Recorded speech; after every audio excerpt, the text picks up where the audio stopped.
7 hasta 15 pesos na paglangkaw sa presyo kan LPG. Namamatayan asin agrangay na kan mga konsumidor. Uyan report ni Jessica Kalinog. Sa ikasyam na magkakasunod na semana, liwat na namang naglangkaw ang presyo kan mga produktong petrolyo, epektibo ngunya na aldaw.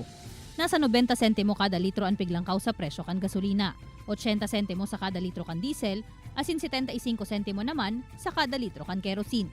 Sigun sa Department of Energy, piglalauman ang paglangkaw pa kan mga produktong petrolyo sa mga masunod na semana, huli sa epekto kan tensyon sa Russia, nasaro sa mga major exporter kan nasambitan ng mga produkto.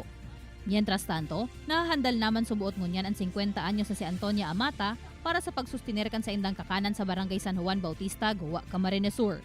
Ang LPG kaya na mayor na kaipuhan ninda sa pagluto kan mga ititindang potahe, ang naglangkaw naman in presyo sa kada tangke.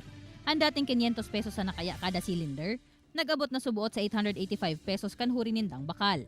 Masakit po sa muya ta oral daw ang gamit mi sa digas. Kada 4 na aldaw mabakal kami. Baka duman na kami malugi. Kaya ngun niya nagigibo na sa nasubuot nin paagi sinda Antonia nganing magpadagos ang sa indang negosyo. Sa takad na lang kami nag-adjust. Oo. Pag tinasan mi kaya ang price kan mga luto mi baka magkulang na ang customer mi. Sigun man sa perang nagre-retail ng LPG na nagsayuman ng mag-atubang sa kamera, igwa subuot in forecast ang pirang supplier na magkakaigwa nin 10 hasta 15 pesos na paglangkaw sa kada litro kan LPG, depende sa brand. Alagad mayo pa nin pinal na detalye, dapit digdi. Sa presente ang sarong bistadong supplier pasanaan nagkumpirmar kan 7.95 pesos na paglangkaw sa kada litro kan LPG. Kaibanan si Gerald Gandia, Jessica Kalinog, Balitang Bicolandia.